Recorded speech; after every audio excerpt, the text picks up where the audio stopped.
Exercise 5.6 differentiation of the equations which are in the form of parametric।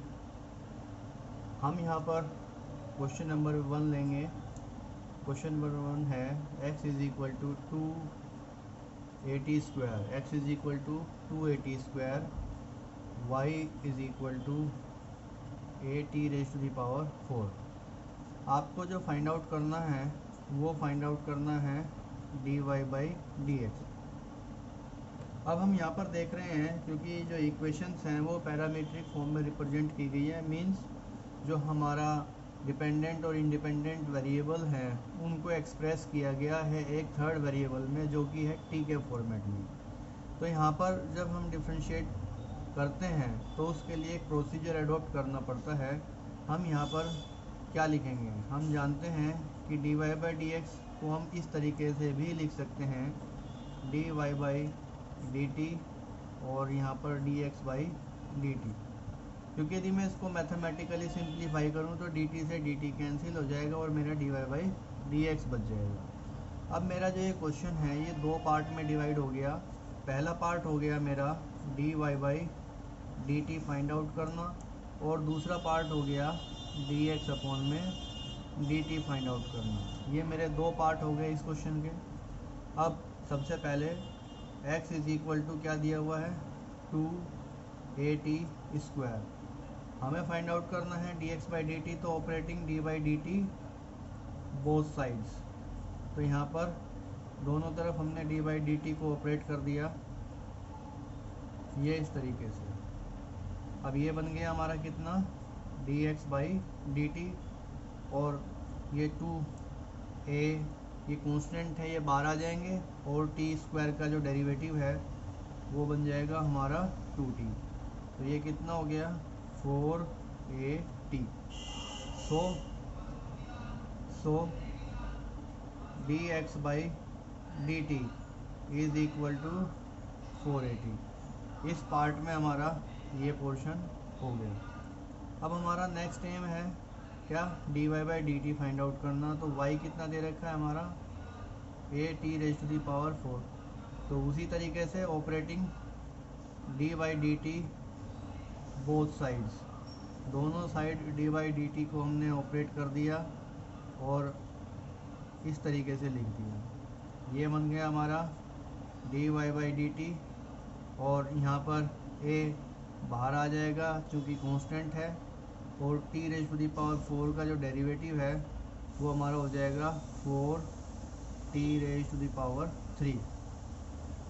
इसको simplify करेंगे तो ये हो जाएगा 4 into A 4a t raise to the power 3। तो अब हमारे पास में dy बाई dt कितना आया 4a t raise to the power 3। तो हमारे पास dx बाई dt भी आ गया और dy बाई dt भी आ गया। नाउ dy बाई dx क्या लिखा हुआ है हमने dy by dt divide by dx by dt। अब dy बाई dt की वैल्यू हमारी कितनी है 4a t raise to the power 3 और dx बाई dt की वैल्यू कितनी है 4a t। तो 4 से 4 कैंसिल हो गया, a से a कैंसिल हो गया, t से ये कैंसिल हुआ, तो यहाँ पर बचा t square. So dy by dx हमारा कितना आया t स्क्वायर। तो जो हमारा डिफरेंशिएशन है पैरामीट्रिक फॉर्म में क्वेश्चन नंबर 1 का इस तरीके से सोल्व किया गया और उसका आंसर आया t स्क्वायर। तो उम्मीद है आप सबको ये क्वेश्चन समझ आ गया होगा। अब हम लेंगे क्वेश्चन नंबर 2। क्वेश्चन नंबर 2 हमारा है x is equal to a cos theta, y is equal to है हमारा b कोस थीटा। तो यहाँ पर आप देख रहे हैं कि फाइंड आउट हमें क्या करना है dy बाई dx और जो थर्ड पैरामीटर हमें दे रखा है वो है थीटा की टर्म्स में। तो हमें वही काम करना पड़ेगा जो पहले क्वेश्चन में किया था। हम फाइंड आउट करेंगे dy बाई डी थीटा और यहाँ फाइंड आउट करेंगे d x by D theta. तो यदि मैथमेटिकली हम देखें तो डी थीटा से डी थीटा हमारा कैंसिल हो जाएगा, तो बचेगा d Y by D x. तो ओवरऑल क्वेश्चन में कोई चेंज नहीं हुआ, हमने केवल अपना हल्का सा फॉर्मेट चेंज किया है। ठीक है, तो अब हम यहाँ पे क्या काम करेंगे, सबसे पहले जैसे पहले क्वेश्चन में लिया था, since y is equal to d cos theta, तो हमें क्या फाइंड आउट करना है, d Y by D theta. उसी तरीके से हमने ऑपरेट किया है d by D theta b cos theta. अब यहाँ पे b जो है वो बाहर आ जाएगा और ये बन जाएगा D by D theta of cos theta, और ये बन गया कोस थीटा का जो डेरिवेटिव होता है वो होता है माइनस साइन थीटा। तो ये बन गया b साइन थीटा, जो माइनस का था वो मैंने पहले लिख दिया, तो ये हो गया minus b sine theta. So d Y by D theta is equal to minus b sine theta. Now since x is equal to a cos theta, again operating d by D theta both side, तो इधर हो गया d x by D theta. इधर जब हम operate करेंगे तो एक स्टेप मैं स्किप कर देता हूँ, a को मैंने बाहर ले लिया क्योंकि कांस्टेंट था D by D theta of cos theta. अब ये a बाहर रहेगा और कोस थीटा का जो डेरिवेटिव है वो हो गया minus sine theta. Cos theta का जो डेरिवेटिव है वो हो गया minus sine theta. So d x by D theta, d x by D theta कितना हुआ, minus a sine theta. D x by D theta कितना हुआ, minus a sine theta. Now what is d Y by D x, d Y by D x is d Y by D theta divide by D x by D theta. So d Y by D theta is what, minus b sin theta and dx by d theta minus a sin theta। तो sin theta से cancel हो गया, minus minus से cancel हो गया, क्या बचा हमारा b अपॉन a। सो dy by dx is equal to b upon a। तो ये हमारा डिफ्रेंशिएशन हुआ क्वेश्चन नंबर सेकंड का। उम्मीद है आप सभी बच्चों को ये अच्छे से समझ आ गया होगा। जो क्वेश्चन नंबर 3 है और जो क्वेश्चन नंबर 4 है, दोनों का जो क्वेश्चन का फॉर्मेट है वो भी और जो वर्किंग स्टाइल है वो भी एग्जैक्टली सेम है। तो मैं फ़िलहाल क्वेश्चन नंबर 3 और 4 दोनों क्वेश्चन छोड़ रहा हूँ। क्वेश्चन नंबर 5, क्वेश्चन नंबर 5 जो है वो है x is equal to cos theta minus cos 2 theta. x is equal to cos theta minus cos 2 theta, और y दे रखा है हमारा sine theta minus sine 2 theta. हमारा जो एम है वो है d Y by D x find out करना, और D Y by D x को लिखा जा सकता है d Y by D theta divide by D x by D theta, क्योंकि पैरामीट्रिक फॉर्म में एक्सप्रेस किया गया है और थर्ड वेरिएबल हमारा थीटा है, इसलिए हमने यहाँ पे थीटा लिखा है। यदि टी होता तो D Y by d t divide by D x by d t कर देते। यदि कोई और वेरिएबल होता तो उसी के कोरस्पॉन्डिंग हम अपना क्वेश्चन चेंज कर देते हैं। ठीक है, तो अब हमारे पास में दो पार्ट हो गए, पहला है d Y by D theta find out करना, दूसरा है d x by D theta. आप आगे पीछे कोई सा भी पहले कर सकते हैं, इससे कोई फ़र्क नहीं पड़ता। मैंने अभी 2 क्वेश्चन सोल्व किए थे, उसमें आपने देखा पहले वाले में मैंने d x by D theta पहले सोल्व कर लिया था, और दूसरे वाले में मैंने पहले d Y by D theta find out किया। तो इससे कोई फ़र्क नहीं पड़ता, आप आगे पीछे कर सकते हो, वो अपनी सुविधा के हिसाब से। अब यहाँ पर d Y by D theta ऊपर पहले दे रखा है, इसलिए इस क्वेश्चन में मैं पहले यही ले रहा हूँ। हम एक पैटर्न फॉलो कर लेते हैं कि जो ऊपर है पहले उसी को फाइंड आउट कर लेंगे, ताकि एक सिस्टमेटिक वे में हमें पता चलता रहे कि हमारा क्वेश्चन किस तरीके से आगे बढ़ रहा है। तो यहाँ पे क्या लिखेंगे, since y is equal to sine theta minus sine 2 theta, तो डिफ्रेंशिएशन करना है हमें विद रिस्पेक्ट टू थीटा के, तो operating d by D theta both side, तो यहाँ पर बन जाएगा ये d Y by D theta, और यहाँ पर d by D theta operate करेंगे इधर, तो ये साइन थीटा माइनस में sine 2 theta, d by D theta अंदर डिस्ट्रीब्यूट हो जाएगा। अब मैं डायरेक्ट कर रहा हूँ, साइन थीटा का जो डेरिवेटिव है वो हो जाएगा कोस थीटा। अब इसका जब डेरिवेटिव करेंगे साइन 2 थीटा का, तो हमारा चेन रूल अप्लाई होगा, क्योंकि यहाँ पे सिंपल साइन थीटा नहीं है, साइन 2 थीटा है। यदि सिंपल साइन थीटा होता तो यहाँ पे भी कोस थीटा हो जाता। तो अब हम यहाँ पर विद रिस्पेक्ट टू पहले साइन के देखेंगे, फिर बाद में 2 थीटा के कोरस्पोंडिंग देखेंगे। तो साइन 2 थीटा में 2 थीटा को ऐसे मानते हुए जैसे थीटा है, इसका जो डेरिवेटिव है वो बन जाएगा कोस 2 थीटा इनटू, अब 2 थीटा का जब डेरिवेटिव करेंगे तो थीटा का 1 हो जाएगा, क्योंकि हम सिंपल जानते हैं एक्स का डेरिवेटिव 1 होता है। तो यहाँ चूँकि हम with respect to theta differentiate कर रहे हैं, तो d by D theta of theta will be 1। तो चूँकि 2 बाहर आ गया तो 2 इंटू 1 2 हो गया। इसको आप लिख सकते हैं cos theta minus 2 cos 2 theta, ये आपका आ गया D Y by D theta. तो D Y by D theta कितना हुआ, यहाँ पर हुआ cos theta minus 2 cos 2 theta. Now X हमारा किसके इक्वल दे रखा है, एक्स इज इक्वल टू है कोस थीटा माइनस में कोस 2 थीटा। डिफ्रेंशिएट करेंगे operating d by D theta both side, जब हम इधर ऑपरेट करेंगे तो इधर भी इसी तरीके से डी बाई डी थीटा लिख दिया हमने, और ये हो गया कोस थीटा माइनस में कोस 2 थीटा। अब कोस थीटा का जो डेरिवेटिव है वो कितना हो गया, माइनस साइन थीटा, क्योंकि कोस का डिफ्रेंशिएशन जो होता है वो माइनस साइन होता है। तो उसी कोरस्पोंडिंग जब हम करेंगे तो यहाँ प्लस लगा देंगे, क्योंकि माइनस इंटू माइनस प्लस हो जाएगा, ये हमें पहले से ही पता चल गया। जैसे ऊपर किया उसी तरीके से यहाँ पर हो जाएगा 2 साइन 2 थीटा, क्योंकि कोस का डेरिवेटिव होता है minus sine, minus into minus plus हो गया।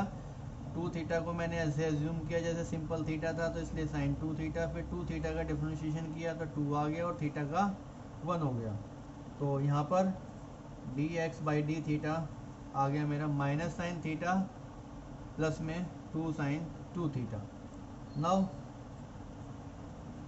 हमें फाइंड आउट क्या करना था, D Y by D X, और D Y by D X किसके बराबर था, D Y by D theta divide by D x by D theta. तो D Y by D theta कितना था हमारा, कोस थीटा माइनस में 2 कोस 2 थीटा डिवाइड बाई कितना आया, minus sine theta plus 2 sine 2 theta.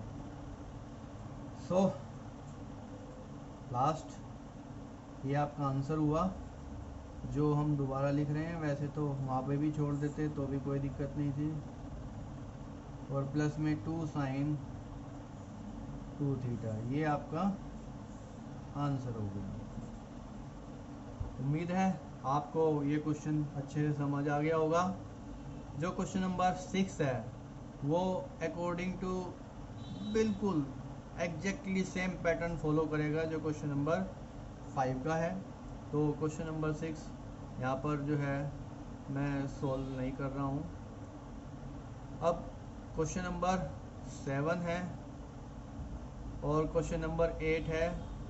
जो क्वेश्चन नंबर 8 है उसके अंदर भी इसी तरीके से पहला जैसे क्वेश्चन हमने सोल्व किया है 5 उसी तरीके से फॉलो किया गया है। क्वेश्चन नंबर 9 भी हमारा उसी तरीके से है, क्वेश्चन नंबर 10 भी है। अभी फ़िलहाल जो है इसके बाद मैं क्वेश्चन नंबर 11 ले रहा हूँ, जो कि बहुत ही अच्छा क्वेश्चन है, बहुत इम्पोर्टेंट क्वेश्चन है। Question number 11, question number 11 important इस वजह से है क्योंकि ये जो क्वेश्चन दे रखा है, इस क्वेश्चन के अंदर जो फॉर्मेट दिया हुआ है उस फॉर्मेट को यदि हम एग्जैक्टली सेम वे में देखकर और उसको सोल्व करना शुरू कर दें तो ये जो है क्वेश्चन थोड़ा सा मुश्किल हो जाता है। और यदि इस क्वेश्चन का हम पैटर्न थोड़ा चेंज कर दें, अर्थात वर्किंग स्टाइल थोड़ा चेंज कर दें, तो ये क्वेश्चन बहुत इजी बन जाता है। यहाँ पर ये इक्वेशंस जो दे रखी हैं वो पैरामीट्रिक फॉर्म में है, x इज इक्वल टू इस फॉर्मेट में, अर्थात जो पैरामीट्रिक फॉर्म में थर्ड वेरिएबल दे रखा है वो t है और यहाँ पर भी t है। तो ये दो पैरामीट्रिक इक्वेशंस हमें दी हुई हैं, कहानी वही है, हमें dy by D x find out करना है। और dy by D x find out करने के लिए जो हमारा प्रोसीजर पहले था वो था कि हम dy by d T find out करेंगे, उसको डिवाइड करेंगे किससे, dx बाई dt से। तो कहानी यदि हम उस तरीके से इसको सॉल्व करें तो उस तरीके से भी हो जाएगा, लेकिन मैं यहाँ पर एक नया प्रोसीजर एडॉप्ट करूँगा जो डिफ्रेंशिएशन करने से पहले उसमें थोड़ा सा हम इन्वर्स ट्रिग्नोमेट्री का यूज़ करेंगे। क्वेश्चन को सॉल्व करने से पहले अर्थात डिफ्रेंशिएट करने से पहले हम इसको इन्वर्स ट्रिग्नोमेट्री का जो प्रोसीजर है उसको यूज़ करके थोड़ा सा सिंप्लीफाई करेंगे और उसके बाद इसको सोल्व करेंगे।